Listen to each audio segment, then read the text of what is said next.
함께 인쇄되어 있는 본문을 잘 보시면서 함께 말씀을 나누기를 원합니다. 먼저 새해 복 많이 받으십시오. 인사 다시 한번 드리고요.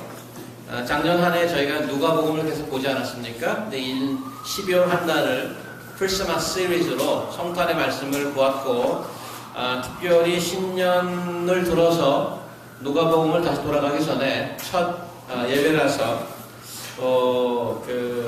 신명기 말씀을 한번 정했습니다. 개인적으로 보아도 은혜가 되는 말씀이지만 CMC 다운타운 저희 교회가 함께 가야 할 방향을 아주 분명하게 제시하고 있어서 이 말씀을 택했습니다. 신명기는 요단강을 건너서 약속의 땅으로 들어간 출애굽 2세들에게 주는 모세의 고별 설교인데, 신명기 1장이 이렇게 나와 있습니다. 이는 모세가 요단 저쪽 숲 맞은편 아라바 광야고 바란과 도벨과 라맛과 하세롯과 기사합 사이에서 이스라엘 무리에게 선포한 말씀이라. 호렙산에서 세일산을 지나 가데스 바네아까지 11길이었더라. 마흔째 해 11째 달, 40년 지난 겁니다. 광야에서.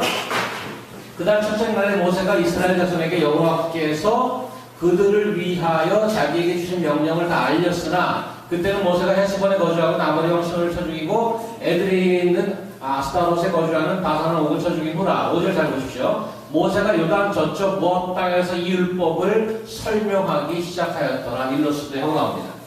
이미 출애굽기, 레위기, 민수기에 율법은 다 줬는데, 그 기간 동안에 출애굽 1세는 다 죽었습니다. 그래서 2세들이 들어가는데 그 2세들에게 그 율법의 말씀을 다시 한번 설명하는 것이 신명기입니다.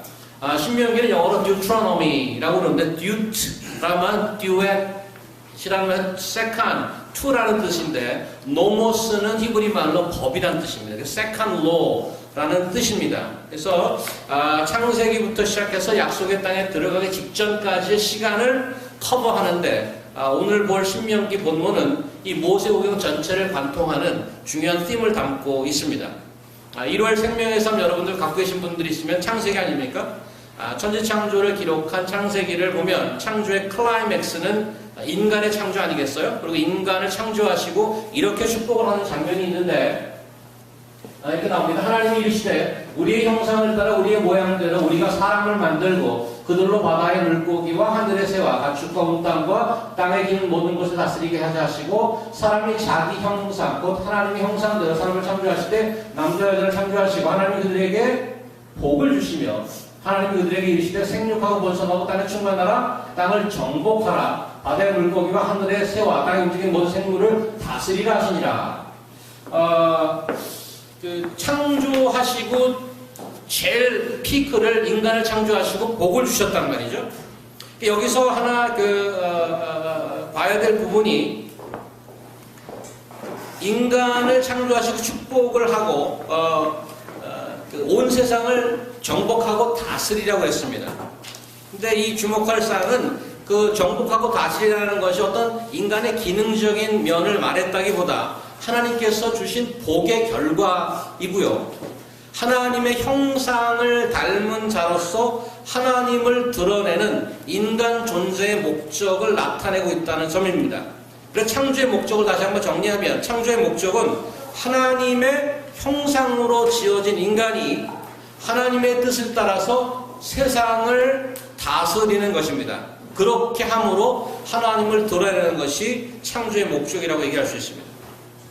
창조 이후에 인간이 세상을 장악하고 다스리는 모습을 극적으로 보여주는 장면이 하나 있는데, 그 장면 한번 같이 보도록 하겠습니다. 온 땅의 언어가 하나여 말이 하나였더라. 이에 그들의 동방으로 옮기다가 시날 평지를 지나 거기 거류하며 서로 말하되, 자 벽돌을 만들어 견고히 굽자하고, 이에 벽돌로 돌을 대신하여 역청으로 진흙을 대신하고, 또 말하되, 자 성읍과 탑을 건설하여 그 탑 꼭대기를 하늘에 닿게 하여 우리 이름을 내고 온 지면에 흩어짐을 면하자 하였더니, 여호와께서 사람들이 건설하는 그 성읍과 탑을 보려고 내려오셨더라. 여호와께서 이르시되 이 무리가 한 족속이 언어로 하나이므로 이같이 시작하였으니 이후로는 그 하고자 하는 일을 막을 수 없으리로다. 인류가 한 마음 한 뜻으로 한 언어로 프로젝트에 달려들었습니다. 일치단결하여 열심으로 프로젝트에 달려들었는데, 그 프로젝트는 타워를 만들어서 하늘까지 닿게 하는 거였습니다. 여러분들 세계 주요 도시에 가는 곳마다 랜드마크가 있지 않습니까? 특별히 그 큰 고층 건물이 랜드마크인 경우도 많습니다. 제가 있었던 토론토나 시드니에는 타워가 있습니다. 서울도 남선 타워가 있지 않습니까? 대부분 고층 건물 아니면 타워인데 높이 경쟁을 합니다. 왜냐하면 높이 경쟁하는 이유는 더 높으면 그 도시나 그 도시에 살고 있는 주민의 중요성이라고 그 높이와 그 중요도가 비례하다고 믿기 때문에 그렇습니다. 그래서 어떤 그 높이 경쟁을 할 때 건물 높이로만 해야 된다. 아니면 어떤 데 아니다. 해발부터 해야 된다. 그러니까 남산타워 같은 건 해발부터 하는 게 유리하겠죠. 제일 밑에서부터 생각하고 저 높으니까. 오늘 창세기 11장에 나오는 바벨탑은 그런 논란을 한 방에 잠재울 수 있는 높이를 가지고 있습니다. 왜? 하늘을 닿게 하겠다는 거예요. 인간이 힘을 합쳐서 하늘을 찌르는 엄청난 타워. 그 지은 모습을 한번 상상해 보십시오. 인류의 위대함이 온 세상에 드러나는 장면 아닙니까? 그 고층 빌딩을 영어로 뭐라고 그러죠? Sky Scraper. 아마 어원이 여기서 나오지 않았나 생각이 들어요. 이 바벨탑에서 Sky Scraper 이렇게. 근데 문제는 하나님께서 지금 보시다시피 그 프로젝트를 중단시켰습니다. 인간을 흩어버렸습니다. 바벨탑은 완공을 못 보고 하루아침에 숲으로 돌아가게 되었습니다. 왜 그랬을까요?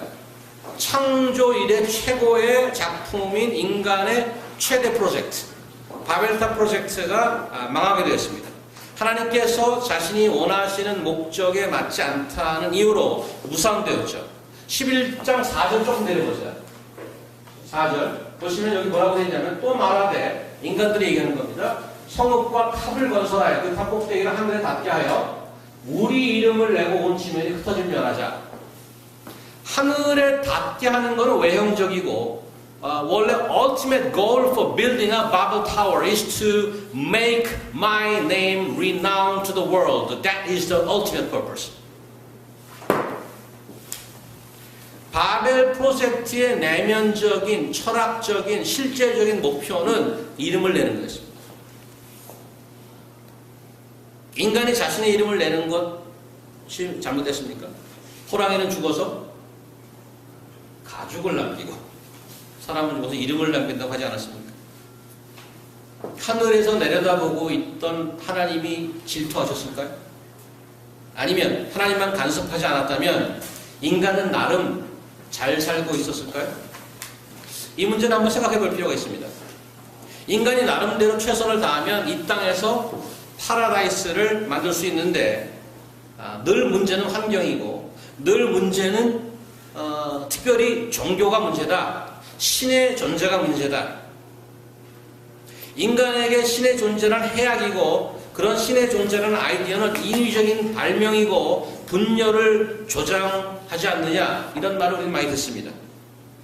정말 하나님이라는 그러한 아이디어 그러한 이데올로기가 우리를 간섭하지 않는다면 순수한 인류는 한마음 한뜻으로 지상낙원을 이룰 수 있을 것이다.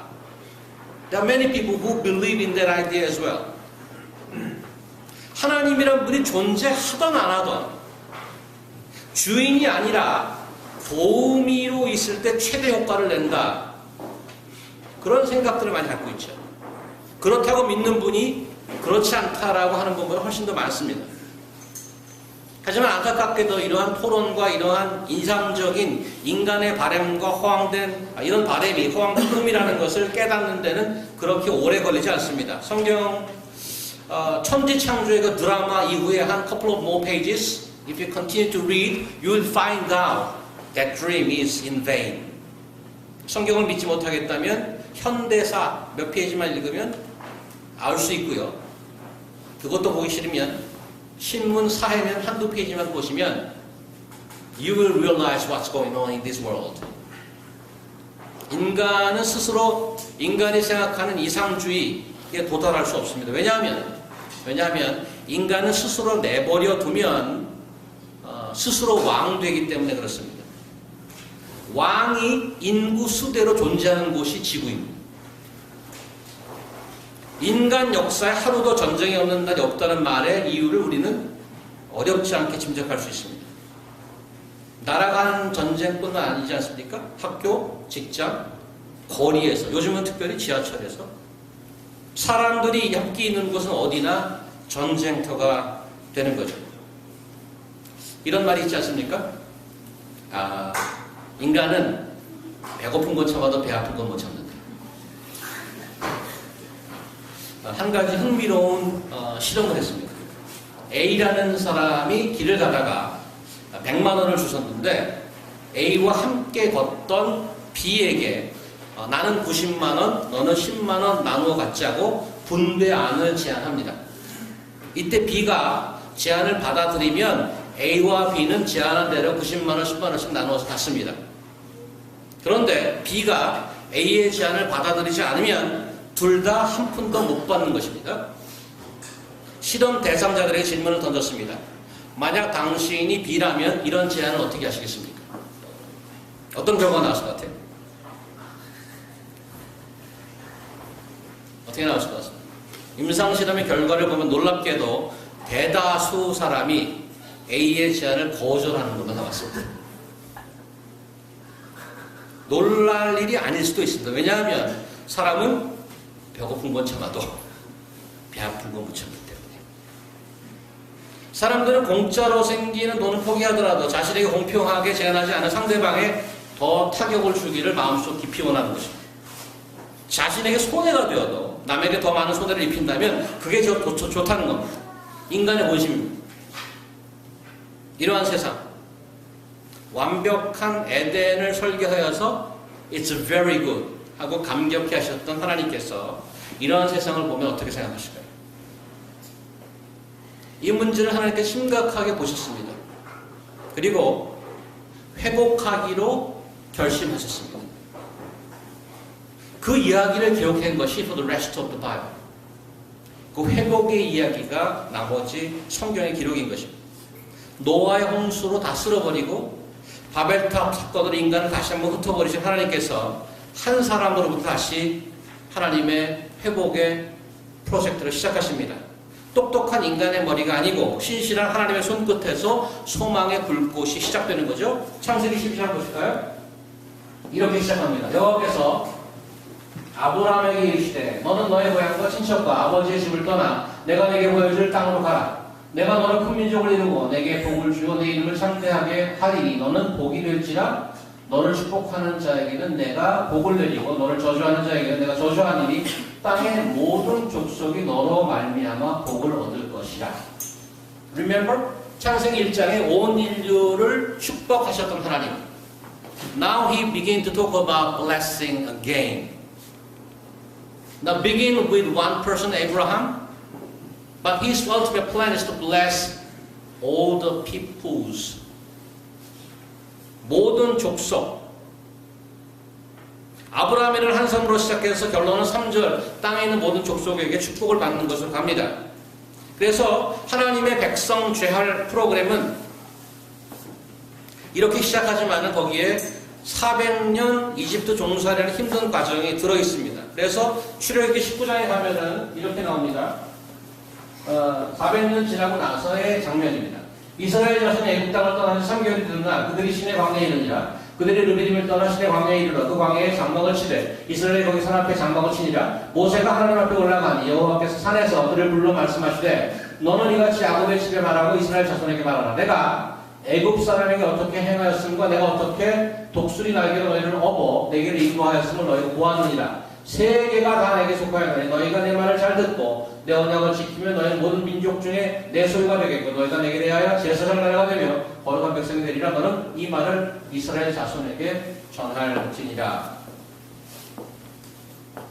이집트 400년은 한 사람으로 시작했던 아브라함이 이스라엘이라는 공동체로 성장시키는 하나님의 기쁜 섭리였습니다. 아브라함을 통해서 12개의 축복을 주시겠다는 말씀이 조금 더 발전되어 가고 있습니다. 오늘 본 이 말씀 출애굽기 19장 말씀 5절에 보면은 세계라는 말을 쓰고 있고 모든 족속, 민족을 얘기하고 있습니다.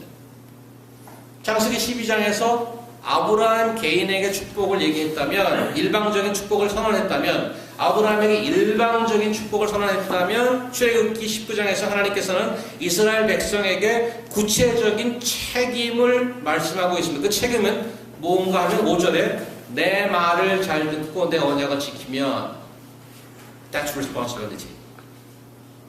이집트에서 빠져나온 이스라엘은 열국과 세계를 향한 하나님의 프로젝트, 그들을 축복하고 회복시키는 그 책임을 지니고 약속의 땅을 향하게 되는 거죠. 그 과정이 출애굽기, 민수기, 레위기에 기록되어 있고 오늘 신명기에 와서 광야 40년이라는 혹독한 훈련을 거친 이후에 이제 약속의 땅을 바라보고 요단강을 앞두고 은퇴를 앞둔 모세 할아버지께서 마지막 고별 설교를 좀 하는 거죠. 자, 이제 신명기를 통해 조금 더 구체적인 하나님의 말씀을 주고 있는데 이것이 단지 그 옛날 이스라엘의 한 역사의 단면이 아닙니다. 이스라엘이 출애굽한 이후에 시내산에서 하나님을 만나는 사건은 훗날 하나님께서 회복할 백성들이 경험하게 될 더 큰 스케일에 대한 shadow. It's kind of hint. 그 Sinai encounter between his people and God is a shadow, a sign, or hint for a bigger scale. 그래서 히브리서 2장을 가보면 그냥 천천히 한번 올려주세요. 여기 보면은 너희는 만질 수 있고 불이 붙는 삶과 침침함과 흑암과 폭풍과 나팔소리가 많은 소리가 있는 것이 이런 것이 아니라 지금 이 얘기는 히브리 기자가 이게 시작이잖아요. 이 얘기는 시내산에서 맞던 그 장면을 얘기하고 있는데 쭉 내려오세요. 올라가시면 그러나 너희가 이런 곳은 그 시내산이 아니고 이제는 무슨 산을 얘기하냐면 시온산과 살아계신 하나님의 보성인 하늘과 예루살렘은 천만 천사와 하늘에 기록된 장자들의 모임과 교회와 만민의 심판자이신 하나님과 및 온전하게 된 의인의 영들과 새 언약의 중보자이신 예수와 및 아벨의 피도 드러난 것을 말하는 뿌린 핀이라 쌍비옷과 피비 막 섞어 들어가네. 양이 많아서 제가 빨리 가려고 그러니까. 그래서 신명기 기록을 통해서 우리는 하나님께 설계하시는 온 세계 열국, 온 족속들에 대한 회복의 프로그램을 볼 수 있는데 그의 백성으로 부름받게 된 우리가 감당해야 될 책임 역시 이 말씀을 통해서 배울 수가 있습니다. 오늘 그거 한번 같이 보도록 합니다. 그래서 오늘 인트로덕션이 길었는데 그 본문을 좀 보시면 오늘 4장 본문은 40년 전에 이스라엘 백성이 이집트를 빠져나와서 시내산 아래 하나님 앞에 모이던 장면을 다시 리와인드하고 있는 거죠. 리와인드. 그래서 신명기의 중요한 컨텍스트는 오디언스가 바뀌었다는 겁니다. 1세가 다 죽고 나서 2세가 지금 듣고 있는 거예요. 4장 10절 한번 보십시오. 10절.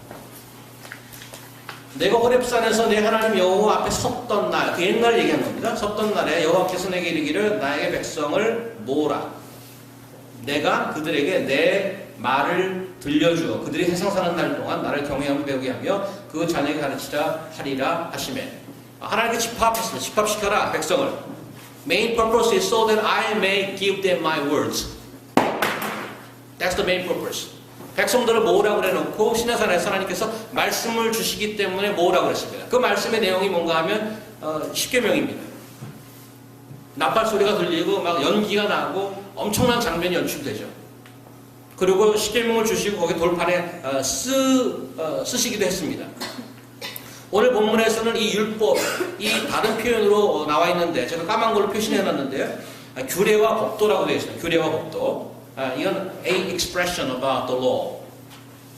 규례와 법도가 4번이나 반복되고 있습니다. 이 반복되는 이유는 this is so important. You got to remember what is it all about. 첫 번째 등장의 1절인데요. 규례와 법도를 듣고 행하는 것이 왜 중요한지를 말씀하죠. 1절 보시면 이스라엘아 이제 너희가 너희에게 가르치는 규례와 법도를 듣고 준행하라. 그리하면 너희가 어떻게 돼요? 살 것이고 so that you may live and go in and take possession of the land. 너희 조상의 하나님의 여호와께서 너희에게 주시는 땅에 들어가서 그것을 얻게 하리라. 그 규례와 말씀을 듣고 지키는 것이 왜 중요한가 하면 여기 보면은 생명과 들어갈 땅을 받게 되는 근거가 된다는 얘기예요. 마치 하나님의 말씀을 듣고 행하는 것은 삶의 배터리와도 같다는 얘기입니다. 일본식 발음 나오네. 배터리가. battery. 요즘 대부분 사람들이 쓰고 있는 그 electrical appliances 있잖아요. 셀폰, 컴퓨터, and 랩탑, and 태블릿, and so on. 그런 얘기를 쭉 하다가 사실은 꼭 물어보는 게 있으면 배터리 수명 얼마나 가요? 이거 물어봅니다. 배터리 수명 아무리 기능이 좋고 빨리 해도 배터리 수명이 짧으면 소용이 없죠.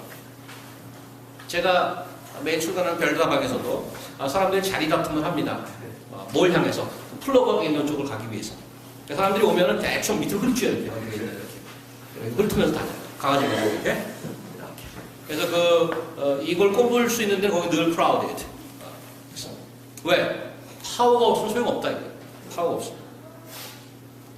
그래서 그 성경책을 그 생명을 유지하는 것은 지금 뭐라고 얘기하는 거냐면 내 하나님의 말씀을 듣고 행하는 것이 내 생명을 유지하는 배터리와 같다는 거예요.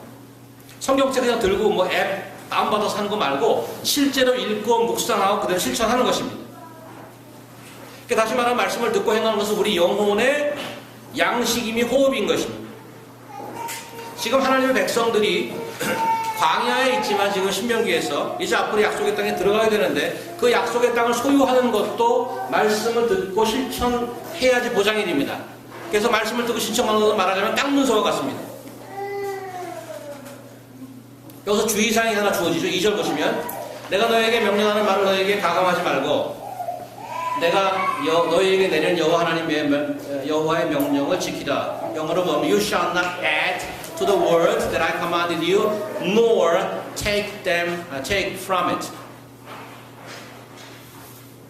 하나님의 말씀과 규례와 율례를 주시고 나서 규례와 법도를 주고 나서 너 이거 지켜야 돼. 안 지키면 혼나. 보통 이렇게 얘기해야지 정상인데 뭐라고 하냐면 야 받은 말씀에서 주거나 빼지 마라가 that is the one thing that you have to be very careful with. 가감하지 마라 이겁니다. 왜 그런 명령을 내렸을까요? 무슨 뜻일까요? 제가 파리 한번 가봤습니다.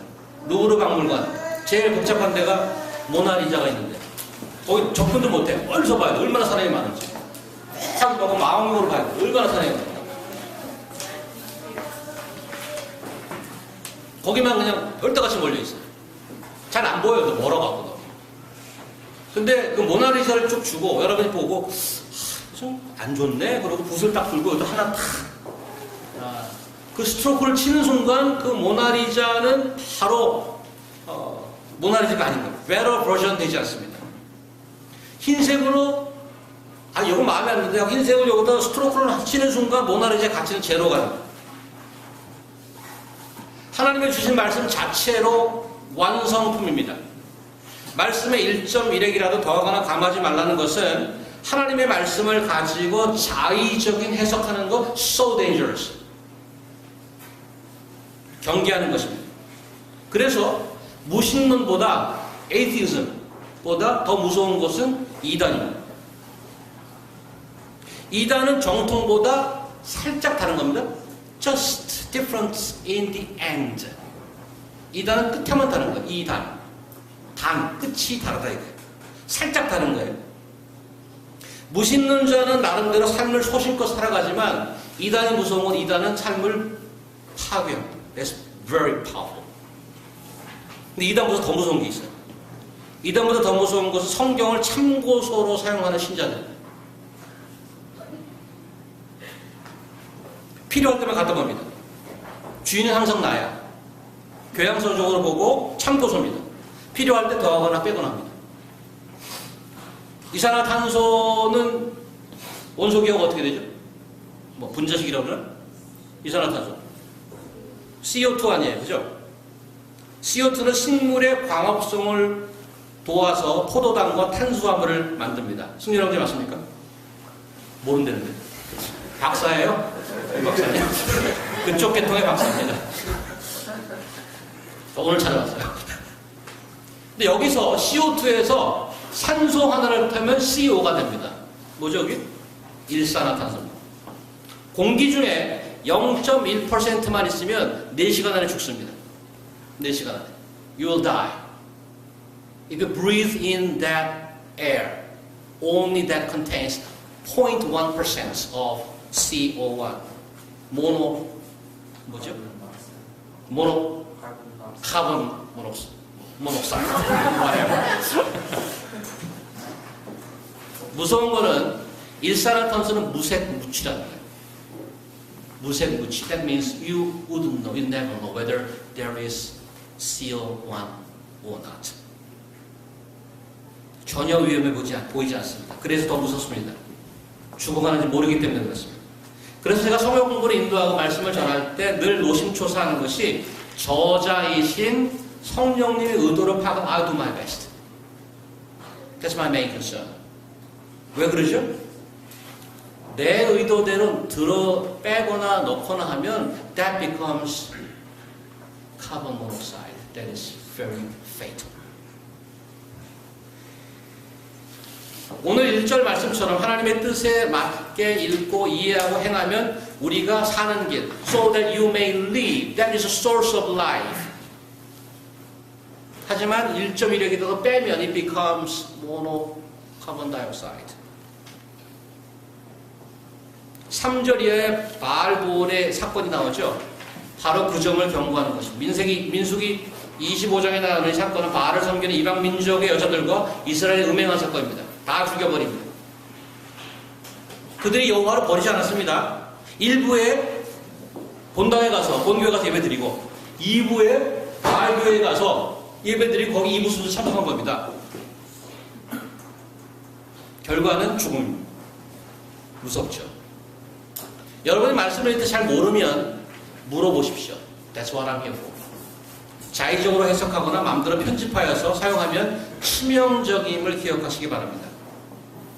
오늘 본문에서 하나님의 말씀은 우리 삶의 근원이고 삶의 터전을 보장해주는 것이라고 지금 1절부터 4절까지 말씀드렸는데 5절을 보시면 규례와 법도를 지키는 것 두 번째 등장이 나옵니다. 5절에 보면 거기서는 영향력이 우리 안에서 밖으로 expand 되는 것을 볼 수 있는데 5, 6절 제가 있습니다. 내가 나의 하나님 여호와께서 명령하신 대로 규례와 법도를 너희에게 가르쳤나니 이는 너희가 들어가서 기업으로 차지할 땅에서 그대로 행하게 하려 함인즉 너희는 지켜 행하라. 이것이 여러 민족 앞에서 너희의 지혜요 너희의 지식이라. 그들이 이 모든 규례를 듣고 이르기를 이 큰 나라 사람은 과연 지혜와 지식이 있는 백성이로다.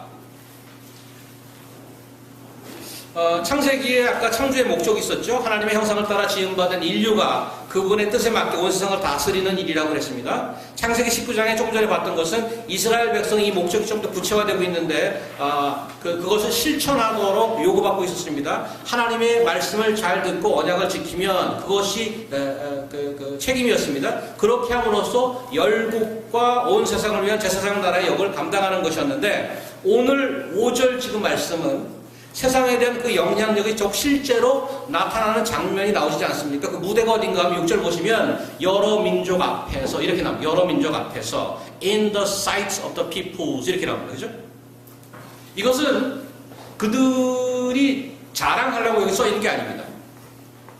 이스라엘 백성이 새로운 땅에 들어가서 하나님께 주신 율법, 그 법도와 율례를 제대로 지킬 때에 주변 국가에서 나오는 반응을 적어놓은 것입니다. 7, 8절 보시면 그들의 반응이 어떤가 하면은 세상에 이런 나라가 있어? 이런 겁니다. 하나님의 말씀이 다스리는 나라가 그 이방 민족도 눈앞에 펼쳐지는 거죠. 도대체 신을 이렇게 가까이 대하고 있는 나라가 있어? 완전히 신과 같이 가는 나라가 있네? 이렇게 정의로운 법을 선포하고 지키는 백성이 있단 말인가? This is impact to the world. 이게 영향력입니다. 가물에 콩 나듯이 가끔 나오죠. 1년에 한 2번 나오나? 저런 분을 국회로 보냅시다. 그 말보다 훨씬 더 많이 듣는 저런 분 깜빵으로 보냅시다. 훨씬 더 많잖아. 누구는 그 밑에 이렇게 댓글을 달았어요. 깜빵 콩밥도 아깝다. 해외에 나간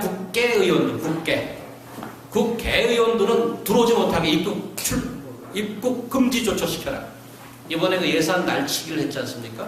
신문을 보니까 그것도 그 예산을 결정해야 될 시간을 넘기고 자기들이 호텔에 앉아갖고 몇 명이서 호텔에 앉아서 스스럭 하고 그 다음날 아침 비행기로 놀러 나갔어요. 근데 요즘에는 인터넷이 워낙 그걸 바로 신상 털기에 들어갔죠. 네티즌들이. 또 기자들이 이걸 까대고. 놀지도 못하고 지금 꼬랑지 감추고 한 사람 두 사람씩 귀국하고 있어요. 꼬랑지 감추고. 무슨 영향력?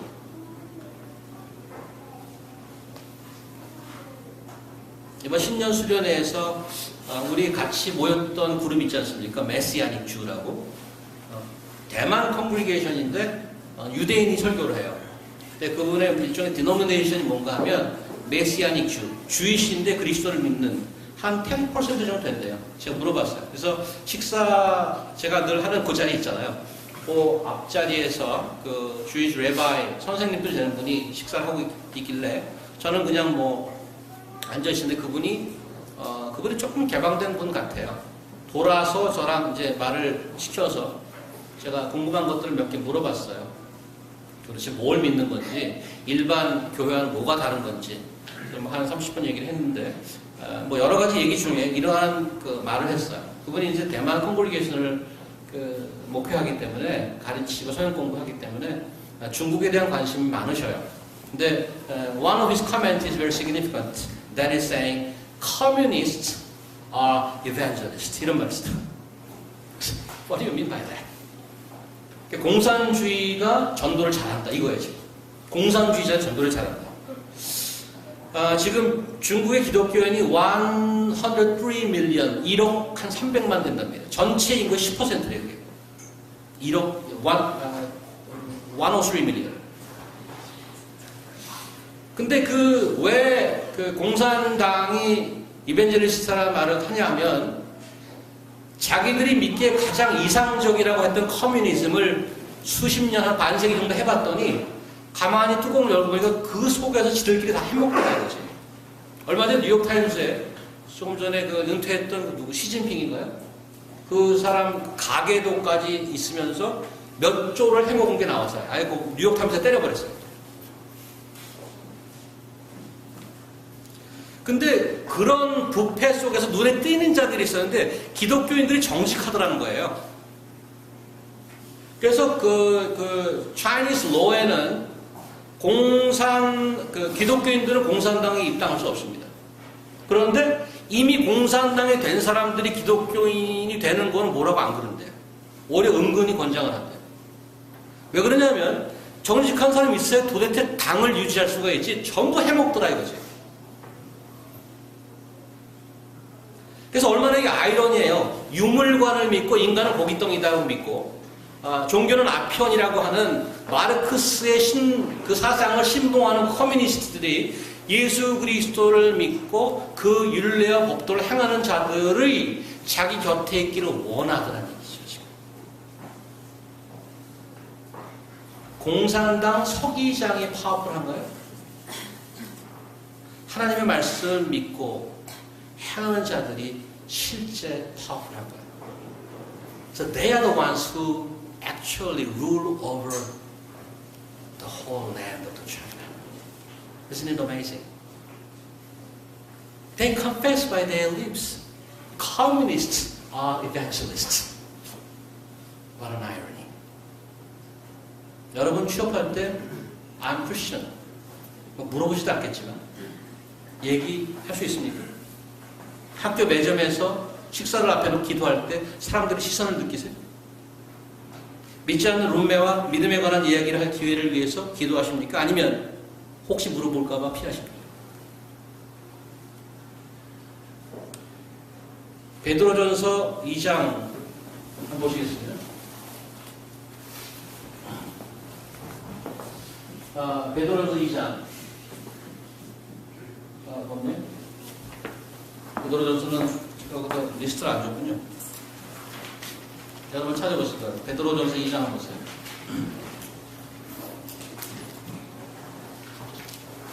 베드로전서 2장 9절부터 읽겠습니다. 베드로전서 2장 9절.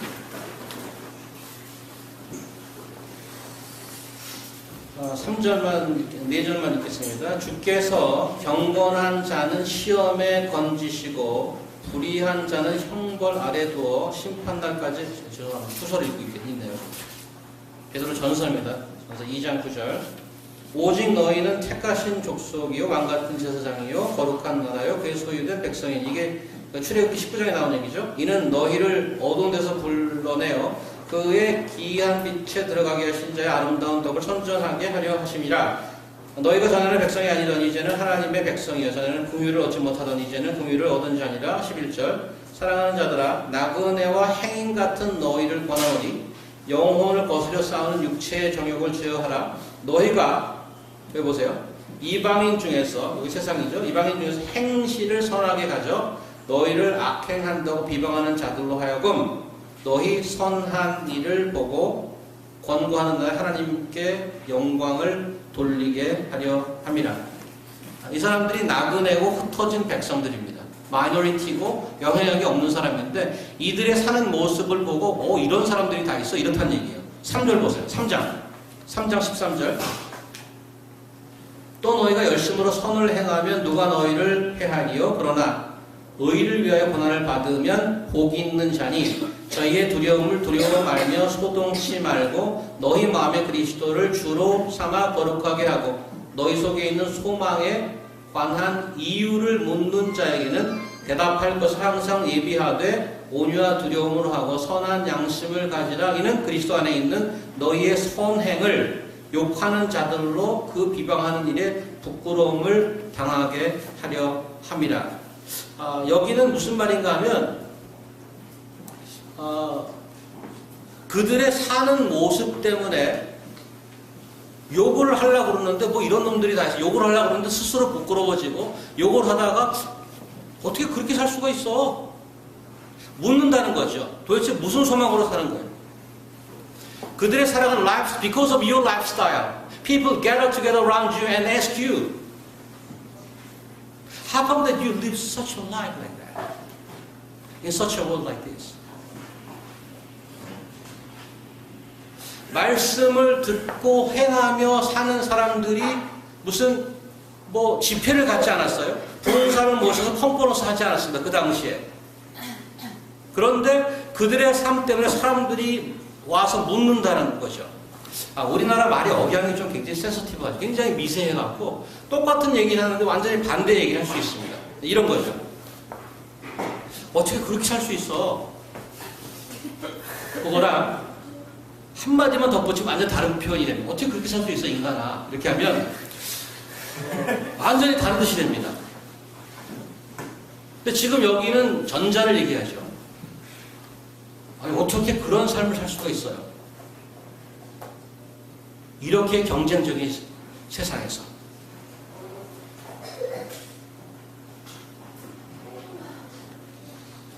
오늘 본문 보시죠. 주보에 보면 14절 보시면 마지막으로 규례와 법도를 듣고 행하라는 말이 한 번 더 반복되고 있습니다. 그리고 나서 15절 이후에 주의사항이 또 한 가지 등장합니다. 아까는 말씀을 마음대로 과감하지 말라 게 주의사항이었는데 13절 이하를 보면은 어떤 형상으로도 우상을 만들지 말라고 경고하죠.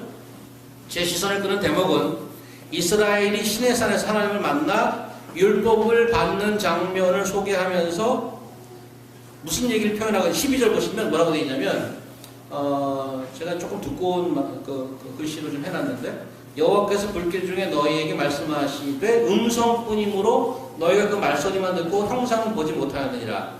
I'm not sure why the author writes this way. 말소리만 듣고 형상은 없었다고 얘기해요. 그 다음 15절 보세요. 여기 똑같죠? 여호와께서 호렙산 불길 중에 너희에게 말씀하시던 날에 너희가 어떤 형상도 보지 못하였은즉. 그리고 밑에 쭉 나오는 게 어떤 형상을 가지고 우상을 만들지 말라고 얘기해요. 그러니까 우상을 만들지 않는 이유를 뭘로 제시하냐면 하나님이 형상이 없으니까 너희 형상 만들지 말라. 이렇게 언더스탠드 하는 게 제일 쉬워요. 근데 더 지금 왜 형상을 왜 만들지 말라 그러는 걸까? 만들면 안 되나? 믿음할 때 도움이 안 되나? 이런 생각이 들지 않습니까? 그러니까 어떤 우상을 만들지 말라는 이유로 제시하기에 좀 컨빈싱이 좀 떨어지는 느낌 같단 말이에요. 하나님이 형상이 없으니까 너희들 형상 만들지 마. 이렇게 드린단 말이죠. 그래서 좀 봤어요. 말씀을 좀 봤는데 16절 이하의 우상 얘기하는 걸 잠깐 보십시오. 남자의 형상이나 여자의 형상, 땅에 있는 어떤 짐승의 형상이라든가 하늘을 나는 날개 가진 어떤 새의 형상이라든가 쭉 나오는데 그 리스트의 순서가 창조의 순서의 역순입니다. You got the point? 창조의 순서의 역순이야. 그러니까 제일 나중에 창조한 게 사람이잖아요. 근데 그게 먼저 나와. 19절 보면은 1월 성신 해와 달. 그게 제일 첫 번째 빛을 있으라고 그러고 처음 지은 것이 해와 달입니다. 그래서 창조의 역순으로 그것을 거기다가 이렇게 리스트를 해놨어요. 물론 explicit하게 이게 왜 이렇게 해놨나 설명은 안 하지만 이건 제 개인적인 틀릴 수도 있습니다. I'm not really sure, but my understanding from this way of presentation of the Bible, the text is 형상을 가지고 우상을 만든다는 얘기는 하나님의 창조의 질서를 완전히 뒤집는 행위라는 얘기예요. 하나님께서 만들어놓고 질서를 뒤집겠다는 얘기란 말이죠. 그리고 굳이 그 형상이라는 말을 계속 반복적으로 쓰고 있어요. 왜 반복적으로 그 형상이라는 그 단어를 쓰고 있을까 생각해 보았는데 아까 보았던 창세기 1장 한번 올려보세요. 창세기 1장 제일 먼저. 이게 지금 신명기 모세오경의 제 뒤인데 형상으로 지우지 말라고 그래놓고 창세기 1장 보시면 1장 26절 한번 보십시오. 여기 보시면 처음에 창조하는 장면에 이런 얘기가 나와요. 하나님이 이르시되 우리 형상을 따라 우리의 모양대로 우리가 사람을 만들고 그들로 바다의 물고기와 하늘의 새와 같이 온 땅과 땅에 기는 모든 것을 다스리게 하자. 27절 하나님이 자기 형상 곧 하나님의 형상대로 사람을 창조하시되 남자와 여자를 창조하시고 하나님 그들에게 복을 주시며 하나님 그들에게 이르시되 행복하고 번성하며 땅에 충만하라 땅을 정복하라 바다의 물고기와 하늘의 새와 땅에 있는 모든 것을 다스리게 하시니라. 1장에서 형상 얘기가 나옵니다. 자 보세요. 어떻게 설명을 해야 되나. 하나님이 인간을 창조하실 때 하나님이 원하시는 것이 무엇인가? 하나님이 인간을 하나님의 형상을 따라 창조했단 말이에요. 그리고 신명기에 와서 어떤 형상으로도 우상 만들지 말라고 그래요. 그것은 내 창조 질서에 뒤집는 얘기다 이렇게 얘기하고 있으면서 지금 창세기에 하는 얘기를 듣고 이 본문을 한번 해석해 보자면 하나님께서 원하시는 것은 하나님의 형상인 우리가 인간이 He wants us as His ultimate representative. 다시 얘기할게요. 자기 형상을 따라 지으신 우리를 통하여서만 하나님이 드러나기를 원하신단 말이에요. You with me? Okay. Not anything else. 그러면 그 우상을 만드는 건 what's the problem? 얼티밋 목적인 나를 통해서 하나님께서 드러나고 싶어 하는 것을 이렇게 하는 걸로 회피하는 거란 말이죠.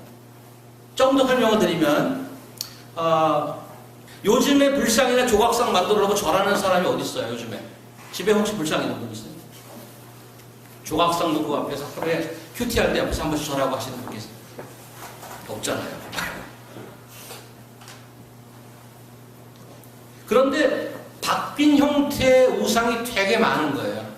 예를 들면 이런 겁니다. 내가 쉬운 예로 내가 성공해서 하나님의 영광을 드러낸다라고 믿잖아요. 그죠? 뭐는 안 하고 오늘 계속 얘기하는 하나님의 법도와 하나님의 율례를 실제로 내 삶에서 지켜서 다른 사람이 어떻게 너 그렇게 살아?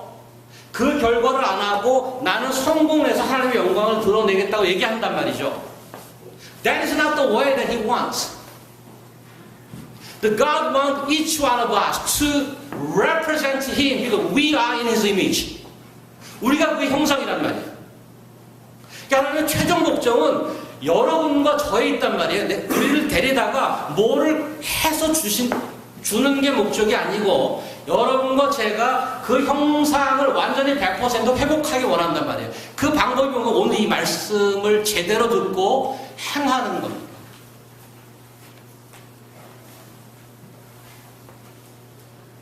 그래서 하나님의 영광을 드러내느니 뭐 형상을 드러내는 졸업하기 전에 월스트리트에서 스카우트 그런 거나 학위 1년 차에 전 세계 굴지에서 막 논문 하나 발표했더니 막 스카우트에서 모셔가는 것, 해마다 연봉이 올라서 11조를 많이 내는 것, 그건 물론 우리 교회에 굉장히 도움이 되죠. 많이 그러시길 바랍니다. 그런 분들이 많이 나오길 바라요. 근데 하나님이 얼티메트리 원하는 건 뭔가 하면 여러분과 저의 라이프스타일이 완전히 바뀌어서 20절이에요. 그게 여호와께서 너희를 택하시고 너희의 죄풀물을 곧 애굽에서 인도하여 내서 오늘과 같이 자기 기업의 백성을 삼으신가. I want you to be really complete 100% my people. I'm your God, you are my people. How? By obeying my law.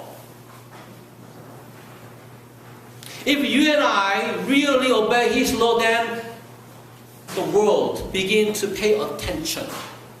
Because our lives are so different. In your family, in your school, even in the church.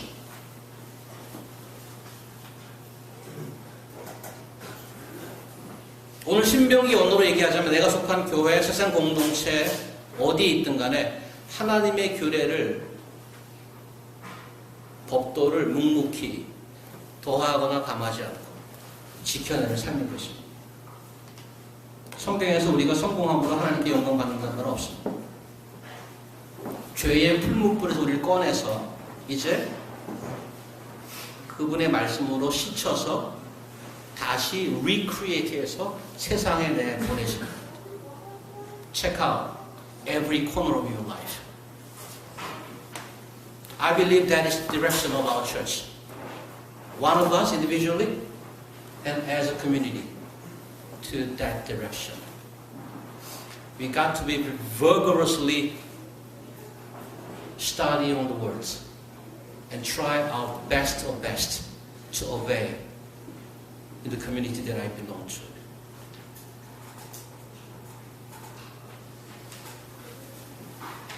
Then that is the way God rule over the world. Not you promoting to the top of the ladder in promotion.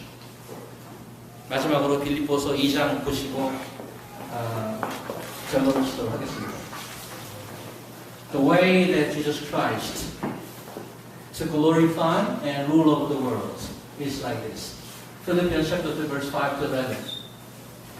하나님께서 어떻게 세상을 다스리는지 그 파워가 어디서 나오는지 너희 안에 이 마음을 구별하고 그리스도의 죄 마음이니 그는 근본 하나님의 본체시나 하나님과 동등됨을 취할 것으로 여기지 아니하시고 오히려 자기를 비워 종의 형체를 가지사 사람들과 같이 되셨고 사람의 모양으로 나타나서 자기를 낮추시고 죽기까지 뭐 하셨다고요? 복종하셨어요. 누구한테 복종한 거예요? 하나님 아버지. 곧 십자가에 죽으십니다. 이러므로 하나님의 그를 지극히 높여 모든 이름에 뛰어난 이름을 주사 Now he becomes the top. How? By obeying his word. By that. 하늘에 있는 자들과 땅에 있는 자들과 땅 안에 있는 자들로 모든 무릎을 예수 이름에 꿇게. Now he's ruling over the world. After the resurrection, after that. 모든 입으로 예수 그리스도를 주라 시인하며 He is the King. That you are the Lord of Lords. Acknowledging and praising Him. 하나님 아버지께 now 영광을 돌리게 하셨느니라. The glory that He wants to receive from us is to go through the way of the cross and by obeying His words daily. Let us pray. 하나님,